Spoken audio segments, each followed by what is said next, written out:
신약성경 갈라디아서 2장 16절 말씀을 봉독합니다. 그러나 사람이 율법을 행하는 행위로 의롭게 되는 것이 아니라 예수 그리스도를 믿는 믿음으로 의롭게 되는 것임을 알고 우리도 그리스도 예수를 믿은 것입니다. 그것은 우리가 율법을 행하는 행위로가 아니라 그리스도를 믿는 믿음으로 의롭다 하심을 받고자 했던 것입니다. 율법을 행하는 행위로는 아무도 의롭게 될 수 없기 때문입니다. 아멘. 이것은 하나님의 말씀입니다. 지난주에 교우 몇 분과 대화를 나누는 가운데 요즘 설교 때문에 부담이 많이 되신다는 말씀을 하시는 것을 들었습니다. 늘 하나님 말씀대로 살지 못해서 죄송한 마음으로 살아가는데 목사님 설교 중에 자꾸 그리스도인다운 삶을 강조하니까 그 부담이 더욱 가중된다는 것입니다. 여러분들도 제 설교 때문에 부담되십니까? 그것을 가리켜서 거룩한 부담이라고 합니다. 하나님 말씀이 우리의 삶에 영향을 미치고 있기 때문에 나타나는 부담입니다. 말씀이 우리 가운데 살아있기 때문에 나타나는 것입니다. 그래야 정상입니다. 물론 거룩한 부담은 율법이 주는 부담과 구별되어야 합니다. 율법이 주는 부담감은 우리를 죄책감으로 내몰기 때문입니다. 죄책감으로 내모는 율법적 부담이 아니라 우리를 움직이고 우리의 삶을 변화시켜 우리를 진정한 그리스도인으로 변화시켜 나가는 자극으로서의 거룩한 부담. 그러한 부담감이 여러분에게 있다면 그것과 진지하게 대면하시고 그것을 신앙 성장의 계기로 삼으시기 바랍니다. 우리가 그리스도인으로서 어떻게 살아야 하는가? 우리의 삶과 구원은, 우리의 삶과 믿음은, 우리의 삶과 은혜는 어떤 관계에 있는가 하는 문제를 계속 살펴보고 있습니다. 설교를 통하여 반복하여 강조드린 것은 우리의 행위와 구원이 결코 무관하지 않다는 것입니다. 그런데 우리가 이렇게 행위를 강조하다 보면 자연스럽게 율법적으로 변하기 쉽습니다. 그래서 거룩한 부담이 아닌 율법적인 부담으로 우리 자신을 몰아가기 쉽습니다. 지난주에 말씀드린 것은 우리의 윤리적인 삶이 율법에 근거하지 않고 그리스도인의 자유에 근거해야 한다 하는 말씀을 드렸습니다. 지난 한 주간 우리는 1월에 들었던 설교까지 복습해 가면서 자유에 관해서 생각해 보았는데요. 율법에 의해 강제되는 윤리나 자유로부터 나오는 윤리나 그 외적 결과는 같을 수 있습니다. 그러나 그 출발은 분명히 다릅니다. 율법의 윤리와 자유의 윤리를 구별하는 한 가지 기준은 그것이 누구의 선택이냐입니다. 외부에서 선택된 것이 나에게 강제될 때 그것을 가리켜 율법이라 합니다.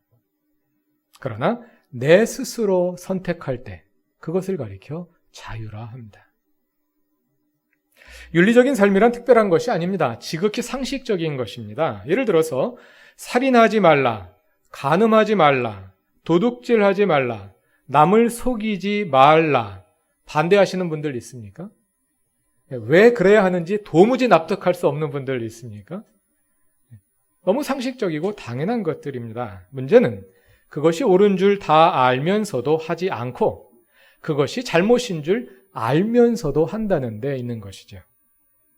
어떻게 해야 할지 누구나 뻔히 다 알고 있지만 그것을 억지로 하면 율법이 되는 것이고 내켜서 즐거운 마음으로 하면 자유가 되는 것입니다. 결국 마음의 문제이겠죠. 율법적인 사람이 되느냐 아니면 자유를 누리는 사람이 되느냐 그 차이는 무엇이 우리의 마음을 움직이느냐에 있을 것입니다. 마틴 루터의 말대로 하자면 믿음으로 의롭게 된 사람의 마음 속에서 하나님의 은혜에 대한 감사와 샘솟는 기쁨이 솟구쳐 나와서 그 믿음이 사랑으로 역사하여 믿음의 열매로서 자유 가운데 윤리적인 삶을 살게 되는 것입니다. 그럴 때 그리스도인의 윤리는 율법의 윤리가 아니라 자유의 윤리이며 은혜의 윤리가 될 수 있습니다. 그런데 여기 문제가 하나 있습니다. 우리는 예수를 믿는데 그렇다면 그 믿음의 열매로서 우리의 인격의 변화와 그에 대해 따른 삶의 변화가 자연스럽게 나타나야 할 텐데 왜 그러한 변화가 일어나지 않는 걸까요? 사실은 몇 주에 걸쳐서 우리가 같은 주제로 고민하고 있는 이유는 바로 이 질문에 대한 답을 얻기 위해서입니다. 우리의 믿음에 무슨 문제가 있는 건 아닐까요? 오늘은 우리의 믿음에 대해서 다시 한번 차분하게 생각해 보았으면 합니다. 오늘 본문인 갈라디아서 2장 16절에서 사도 바울은 우리가 율법의 행위가 아니라 예수 그리스도의 믿음으로 말미암아 의롭게 된다고 선언합니다. 율법의 행위가 아니라 예수 그리스도의 믿음으로 의롭게 된다. 우리는 보통 이 말을 행위가 아니라 믿음으로 의롭게 된다로 줄입니다. 여기서 행위는 윤리적 행위로 강조되고 믿음은 교리를 받아들이는 것으로 이해됩니다. 그렇게 되면 이 말은 윤리가 아니라 교리로 구원받는다는 말이 됩니다. 그러나 이것은 갈라디아서 2장 16절을 전혀 엉뚱하게 읽은 것입니다. 우리가 이미 함께 확인한 것처럼 여기서 율법의 행위란 윤리적 행위를 가리키는 것이 아니라 유대인들이 율법을 지킴으로 스스로를 이방인들과 분리하고자 했던 율법의 분리 기능을 가리키는 것입니다. 여기서 바울은 행위 무용론을 말하고자 한 것이 아니라 유대인들의 선민의식의 허상을 지적하고자 했던 것입니다. 유대인들은 유대인됨과 하나님 백성됨이 같은 것이라고 믿었습니다. 그러나 바울은 유대인됨과 하나님 백성됨은 별개의 범주라고 말합니다. 우리를 하나님의 백성으로 만드는 것은 유대인의 혈통이 아니라 예수 그리스도의 믿음이라는 것입니다. 그럼 예수 그리스도의 믿음이란 무엇을 말하는 걸까요? 앞에서 말하는 것처럼 우리는 보통 예수를 믿는다는 것을 곧 예수에 관한 교리를 받아들이는 것으로 동일시하곤 합니다. 예수께서 우리를 위해 십자가에서 대속의 죽음을 죽으셨다는 그 십자가 대속의 교리를 받아들이는 것을 믿음이다. 우리는 이렇게 간단히 정의하곤 합니다. 그래서 한국교회는 교리를 사수하는 일을 신앙의 순수성을 지키는 일로 여기고 그 일에 전력해 왔습니다. 제가 그루터기 교회에 오기 전 학교에서 가르칠 때 주일 예배를 드리기 위해 여러 교회를 다녀보았습니다. 한 번은 집 가까운 곳에 있는 저희보다 더 보수적인 교단의 제법 큰 교회에서 예배를 드렸는데요. 장로님이 회중 기도를 하시면서 우리 교회의 선배들이 보수 신앙을 지키기 위해 목숨을 바쳐온 그 전통을 지키게 해달라고 기도하시는 것을 들었습니다. 기도를 들으며 생각했습니다. 보수 신앙이라는 것이 뭘까요? 신앙에도 보수가 있고 진보가 있는 걸까요? 보수 신앙이라는 말이 성립할 수 있다면 그것은 신앙을 교리와 동일시하기 때문에 가능할 것입니다. 보수 신앙이란 다름 아니라 보수 교리를 받아들이는 신앙을 말하는 거겠죠. 그분이 기도하신 것처럼 많은 한국 교인들은 보수 교리를 지키기 위해 목숨을 걸어왔습니다. 그런데 말입니다, 여러분. 교리가 인간의 목숨보다 더 중요한 것일까요? 우리는 교리를 지키기 위해 목숨을 버려야 하는 겁니까? 그렇게 생각하는 것을 가리켜서 교조주의라고 합니다. 교조주의란 율법주의의 다른 이름입니다. 믿음을 교리와 동일시할 때 우리는 그러한 교조주의, 율법주의에 빠지기 쉽습니다. 단순히 교리를 받아들이는 것을 믿음과 동일시하는 것은 성경이 말하는 바와도 온전히 일치하지 않고 개신교 신앙의 기틀을 놓은 종교개혁자들이 말하는 바와도 같지 않습니다. 종교개혁자 마틴 루터는 그리스도인의 자유에 관한 논거라는 글에서 믿음을 다음과 같이 정의했습니다. 믿음은 우리 안에서 우리를 바꾸어 놓으시는 하나님의 행동이다. 우리를 하나님으로부터 새로 태어나게 하시며 우리 속에 옛 아담을 죽이시며 우리를 생각과 의지와 느낌에 있어서 완전히 다른 사람이 되게 하시며 성령을 동반하여 우리 안에 있게 하시는 하나님의 행동이다. 이것이 마틴 루터가 내린 믿음의 정의입니다. 믿음은 우리 안에서 우리를 바꾸어 놓으시는 하나님의 행동입니다. 여기서 말하는 믿음이란 단지 교리에 대해서 동의하고 그것을 받아들이는 차원을 훨씬 뛰어넘습니다. 먼저 믿음이란 하나님께서 주도하시는 행동이며 하나님과 우리와 만나 우리의 존재를 변화시키는 사건이기 때문입니다. 교리에 대한 동의가 하나님과의 그 만남을 대체할 수는 없습니다. 기독교 강요에서 칼빈은 믿음이란 아버지께서 보내주신 그리스도를 받아들이는 것이다. 그리스도를 받아들이는 것이다. 그리고 믿음은 그리스도를 아는 지식을 기초로 삼는다. 이렇게 말합니다. 교리란 그리스도를 아는 지식 가운데 하나라 할 수 있겠지요. 그것은 어디까지나 믿음의 기초일 뿐이지 믿음 그 자체는 아닙니다. 교리는 예수님이 누구신지를 그려서 보여주는 것입니다. 그것은 예수님이 누구시고 우리에게 어떤 분이신지, 그분이 우리를 위해 어떤 일을 하셨는지 이런 것들을 알게 하는 것입니다. 얼마 전에 이것을 이런 비유로 설명한 바 있습니다. 페이스북에서 만나 인터넷을 통해 사귀던 미국 친구가 있습니다. 사진으로만 보았고 한 번도 만난 적이 없습니다. 그런데 그 친구가 한국에 오게 되어서 공항에 영접을 나갑니다. 입국장으로 수많은 사람들이 몰려 들어옵니다. 나는 그 친구 사진을 가지고 그 사람들 가운데서 친구를 찾아냅니다. 교리는 이 사진과 같은 것입니다. 나는 공항에 왜 나갔습니까? 사진을 만나러 나갔습니까? 친구를 만나러 나갔지요. 그 사진은 친구와의 만남을 도와주는 매개일 뿐이지 이 사진이 친구를 대신할 수는 없는 겁니다. 교리는 예수님의 사진, 예수님의 그림입니다. 우리가 예수를 믿는 것은 그 그림을 믿는 것이 아니라 예수를 믿는 겁니다. 교리가 옳다 그르다 논쟁하기를 좋아하는 분들이 있습니다. 그것은 그 그림이 예수님을 정확히 그렸는지 잘못 그렸는지 그것을 논쟁하는 것입니다. 뭐 논쟁할 수 있습니다. 그것도 중요합니다. 그러나 그 그림 때문에 목숨을 버릴 수는 없는 겁니다. 예수를 확실히 믿는 것은 그 그림이 예수님의 그림이라는 사실을 확실하게 믿는 것이 아닙니다. 예수를 더 잘 믿는 것은 예수님을 더 정확히 그린 그림을 찾아서 그 그림을 믿는 것이 아닙니다. 예수를 믿는 것은 예수님 그림이 아니라 예수님 그분과 인격적인 만남을 가지는 것입니다.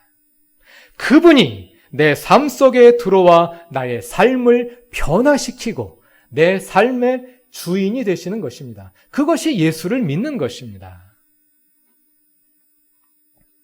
그런데 우리는 믿음을 자꾸 교리와 결부시키는 걸까요?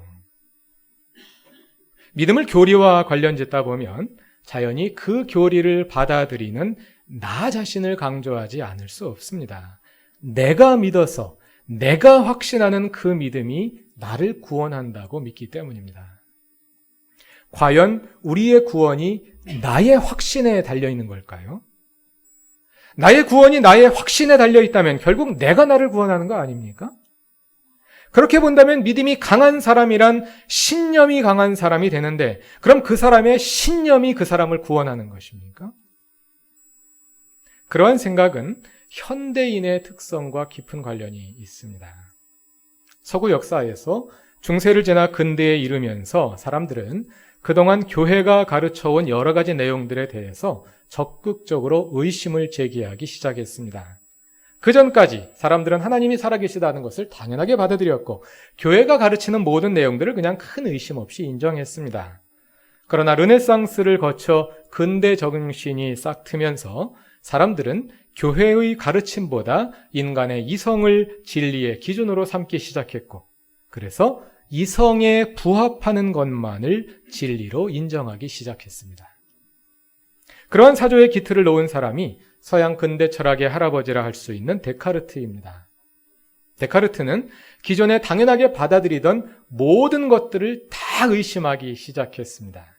의심하다 보니까 그동안 당연하게 받아들여오던 모든 관념들이, 모든 신념들이 다 무너져가기 시작을 했고 결국 한 가지 질문에 이르게 되었는데 내가 실제로 존재하기는 하는 걸까?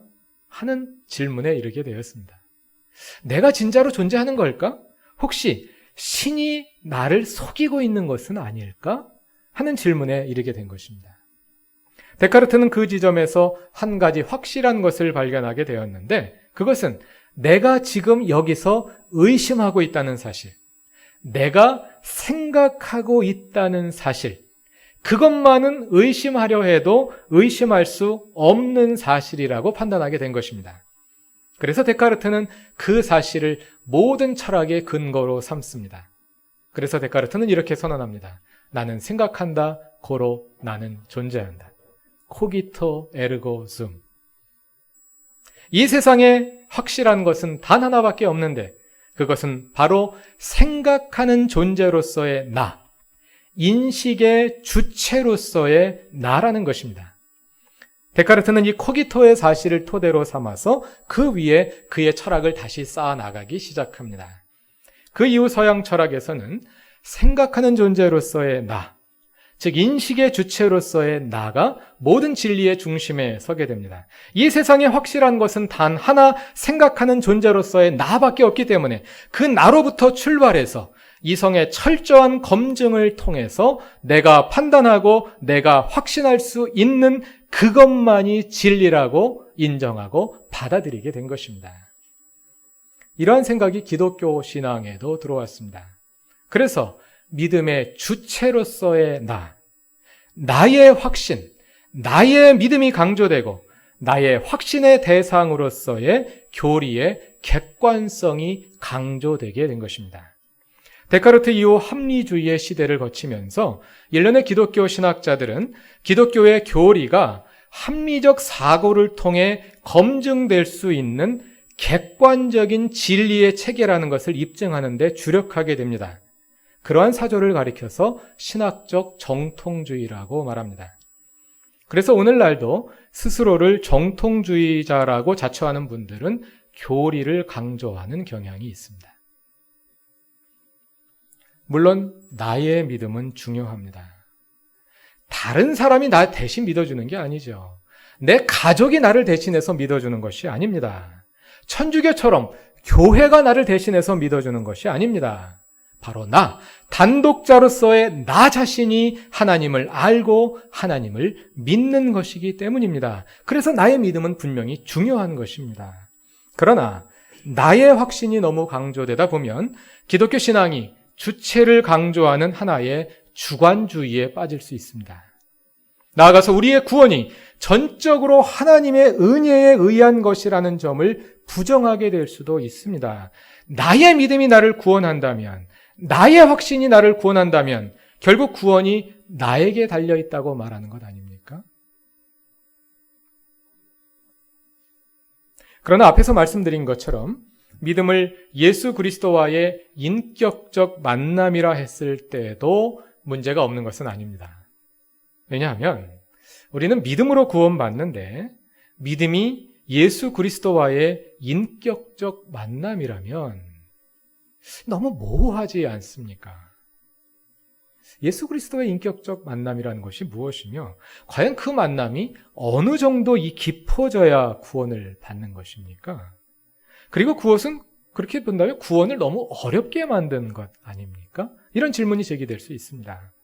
사실 믿음을 교리와 동일시하는 분들도 그 믿음이 교리에 대한 동의로 다 완성된다고 말하는 분은 없습니다. 믿음을 교리와 동일시하는 분들도 그 믿음이 교리에 대한 동의에 그치지 않고 예수와의 인격적인 만남으로까지 나아가야 한다는 것을 누구나 다 인정합니다.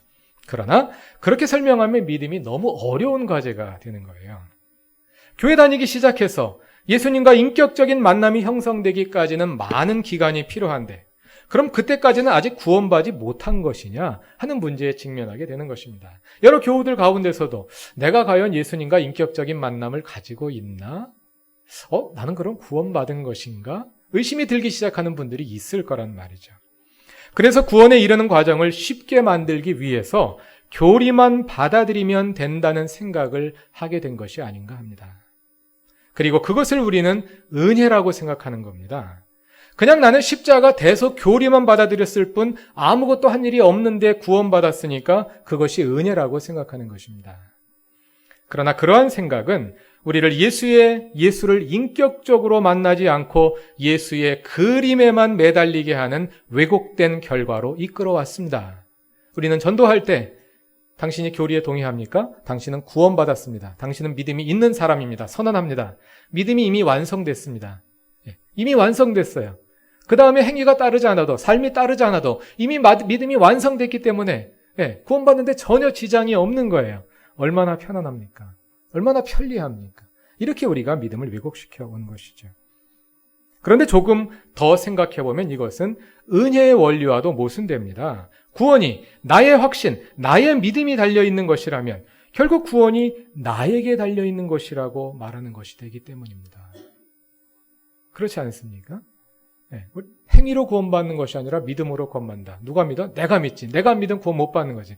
그럼 구원이 나에게 달려있는 것이 되잖아요. 이런 질문 안 해보셨나요? 저는 어렸을 때부터 계속 이해가 안 됐어요. 오늘 본문인 갈라디아서 2장 16절은 이런 질문에 대한 하나의 대답이 될 수 있습니다. 이 말씀의 전반부만 제가 읽어보겠습니다. 그러나 사람이 율법을 행하는 행위로 의롭게 되는 것이 아니라 예수 그리스도를 믿는 믿음으로 의롭게 되는 것임을 알고 우리도 그리스도 예수를 믿은 것입니다. 여기서 율법을 행하는 행위를 원문에 가깝게 직역하면 율법의 행위이고 예수 그리스도를 믿는 믿음을 직역하면 예수 그리스도의 믿음이라고 말씀드렸죠. 그렇게 직역하여 다시 읽으면 다음과 같습니다. 우리는 율법의 행위가 아니라 예수 그리스도의 믿음으로 의롭게 됩니다. 이것을 알고 우리도 그리스도 예수를 믿었습니다. 여기서 예수 그리스도의 믿음이라는 어구는 두 가지 방식으로 설명될 수 있다. 이것도 한 달 전 설교에서 말씀드렸습니다. 예수 그리스도의 믿음에서 예수 그리스도가 믿음의 목적어가 될 수도 있고 예수 그리스도가 믿음의 주어가 될 수도 있는 거죠. 우리는 지금까지 일반적으로 목적어적으로 이해해서 이 말을 예수 그리스도를 믿는 믿음으로 이해해 왔습니다. 그러나 예수 그리스도를 믿음의 주어로 이해할 수도 있는 거죠. 그렇게 볼 경우 이 말은 예수 그리스도가 가진 믿음이라는 뜻이 되는 거죠. 설명을 이미 했기 때문에 자세히 설명하지 않겠습니다만 그 말은 무슨 뜻이냐면 예수 그리스도의 신실하심 이런 뜻으로 번역이 되는 거예요. 믿음이라는 말, 구약 성서적 의미에서 믿음은 신실함을 뜻한다 설명을 드렸습니다. 예수 그리스도의 신실하심이 우리를 의롭게 한다. 여기서 예수 그리스도의 신실하심이란 예수 그리스도께서 십자가에서 보여주신 신실하심, 즉 예수께서 십자가에서 자기 몸을 내어주신 일, 즉 십자가 사건을 가리키는 말입니다. 그래서 예수 그리스도의 신실하심이 우리를 의롭게 한다는 것은 십자가 대속교리를 받아들이는 우리의 확신이 우리를 의롭게 한다는 말이 아니라 예수 그리스도의 십자가가 우리를 의롭게 한다는 뜻이 됩니다. 잘 따라오셨습니까? 예수 그리스도의 믿음, 예수 그리스도의 신실하심인데 그 신실하심은 십자가에서 예수께서 자기 자신을 내어주시기까지 하나님의 구원 계획에 신실하셨던 그 신실하심을 가리키거든요. 그러니까 예수 그리스도의 믿음이라는 말은 예수 그리스도의 십자가를 가리키는, 십자가 사건을 가리키는 말이라는 거예요. 십자가에서 예수께서 자기를 내어주시기까지 신실하셨던 그 신실하심, 예수 그리스도의 십자가라는 뜻이 된다는 거죠. 여러분, 예수 그리스도의 십자가가 우리를 의롭게 하는 걸까요? 아니면 그것을 받아들이는 우리의 확신이 우리를 의롭게 하는 걸까요? 그렇게 생각하시죠? 저도 그렇게 생각합니다. 우리를 의롭게 하는 효력은 우리의 확신에 있는 것이 아니라 십자가 사건에 있습니다. 우리가 예수를 믿는 것은 십자가에서 구원을 이루신 그 예수를 나의 삶에 받아들여서 그 구원의 사건이 나의 사건이 되게 하는 것입니다. 이렇게 이해하여 본문에서 예수 그리스도의 믿음을 예수 그리스도의 십자가로 바꾸어서 다시 한번 읽어보겠습니다. 우리는 율법의 행위가 아니라 예수 그리스도의 십자가로 의롭게 됩니다. 그것을 알고 우리도 예수 그리스도를 믿었습니다. 이 구절을 이렇게 바꾸어서 해석하는 성서학자들이 많고요. 저도 그러한 해석을 지지합니다만은 그러나 그것은 기독교 신학이 그동안 가르쳐온 것과 다르기 때문에 아직은 해석적 제한에 머무를 수밖에 없습니다. 그러나 이러한 해석은 제가 보기에 오히려 기독교 신앙의 근본 원리들과 더 잘 조화될 수 있고, 또 이 구절을 이렇게 읽을 때 그동안 우리가 가져온 한 가지 오해를 교정할 가능성이 열린다고 생각합니다. 그것은 예수 그리스도의 믿음이 우리를 의롭게 한다고 할 때, 이것은 예수 그리스도에 대한 확신이, 나의 확신이 나를 의롭게 하는 것이 아니라 예수 그리스도의 십자가가 나를 의롭게 한다는 것입니다. 구원의 효력은 나의 확신이 있는 것이 아니라 예수 그리스도의 십자가에 있는 것이다. 어떻게 보면 우리가 이미 그렇게 믿어온 거잖아요. 그렇게 믿어온 그 내용을 예수 그리스도의 믿음을 예수 그리스도의 십자가로 해석할 때 그 믿음을 더 잘 반영할 수 있다는 것이죠. 우리가 예수를 믿는 것은 그 예수를 우리 삶에 영접하는 것입니다. 우리가 전도할 때 많이 사용하는 사형리의 네 번째 원리가 그것을 그림으로 잘 설명해 주는데요. 영접한다는 것은 무엇이냐 하면, 우리 문 밖에 있던 예수님을 우리 문 안으로, 내 삶 안으로, 내 존재 안으로, 내 마음 안으로 들어오시게 하는 것입니다. 문을 열고 영접해 드리는 것입니다. 요한복음 1장 12절에 영접하는 자, 곧 그 이름을 믿는 자들에게는 하나님의 자녀가 되는 권세를 주셨습니다. 예수 그리스도를 영접할 때, 그 예수 그리스도를 우리의 삶 속으로 모셔 드릴 때 우리는 구원받은 하나님의 자녀가 됩니다. 그러나 그것은 예수와의 만남의 출발에 불과합니다. 예수는 우리 삶 속에 들어오셨지만 아직 문 밖에 주변에 계시고 내 삶의 중심 의자에 내가 앉아 있기 때문입니다. 우리의 믿음이란 우리가 예수를 내 삶 속에 모셔 드릴 뿐만 아니라 내 중심 의자에 모셔서 내 속에서 주인이 되시도록, 그래서 십자가에서 이루어진 구원이 나의 사건이 되고 나의 삶을 온전히 그 구원 사건이 조성하도록, 그 구원 사건이 나의 삶을 온전히 변화하도록 나를 온전히 내어 드리는 것입니다. 그래서 우리는 점점 더 예수께 이끌리는 사람으로 성장해 가는 것입니다. 믿음은 만남입니다. 그래서 믿음은 과정입니다. 한순간에 완성된 것이 아닙니다. 믿음은 과정입니다. 왜냐하면 만남은 한순간이 아니라 계속된 과정이기 때문입니다. 관계란 한 번 만나 완성되는 것이 아니라 계속된 만남의 과정을 통해 성숙해가는 것이기 때문입니다. 남자와 여자가 만나서 결혼식을 치르고 하룻밤을 치르고 나면 부부로서 완성되는 것이 아니죠. 부부됨의 출발일 뿐입니다. 우리가 그리스도를 영접하는 것은 계속되는 만남, 그 만남이 이제 시작되는 것을 알리는 것일 뿐입니다. 그래서 우리의 구원은 예수를 만난 그 순간에 완성된 것이 아닙니다. 그것은 우리의 구원의 시작일 뿐입니다. 구원은 미래의 종말에 완성되는 것입니다. 교회 다녀서 오래 다니신 분일수록 지금 이 말이 굉장히 낯설게 여겨지실 거예요. 우리의 구원은 미래의 종말에 완성된다. 우리는 이미 구원받은 거 아닙니까? 예수 그리스도를 영접한 순간 우리는 하나님의 자녀가 됐잖아요. 그럼 이미 우리는 구원받은 거지 않습니까? 성경은 분명히 두 가지를 말합니다. 구원은 종말에 일어나는 미래적 사건입니다.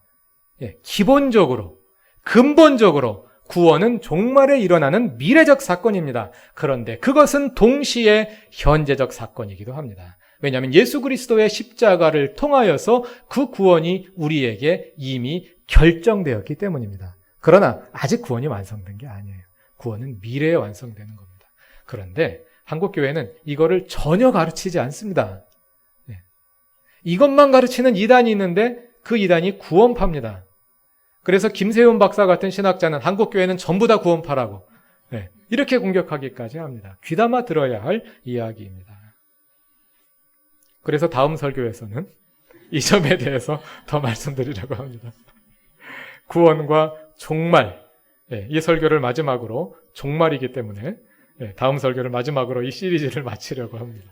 다 같이 기도드리겠습니다. 예수 그리스도의 십자가를 통해 우리를 구원하신 하나님, 그 예수 안에 구원이 있는 줄 믿고 우리도 예수를 믿습니다. 예수에 관한 교리를 받아들이는데 그치지 않고 예수를 우리 삶의 주님으로 영접합니다. 주 예수님, 우리 삶에 들어오셔서 우리를 온전히 이끌어 주옵소서. 그 믿음이 우리의 인격을 변화시키며 그 변화가 우리의 성품과 감정과 생각과 행동의 변화로 표출되게 하옵소서. 우리의 삶으로 주님을 믿게 하옵소서. 예수님의 이름으로 기도드립니다. 아멘.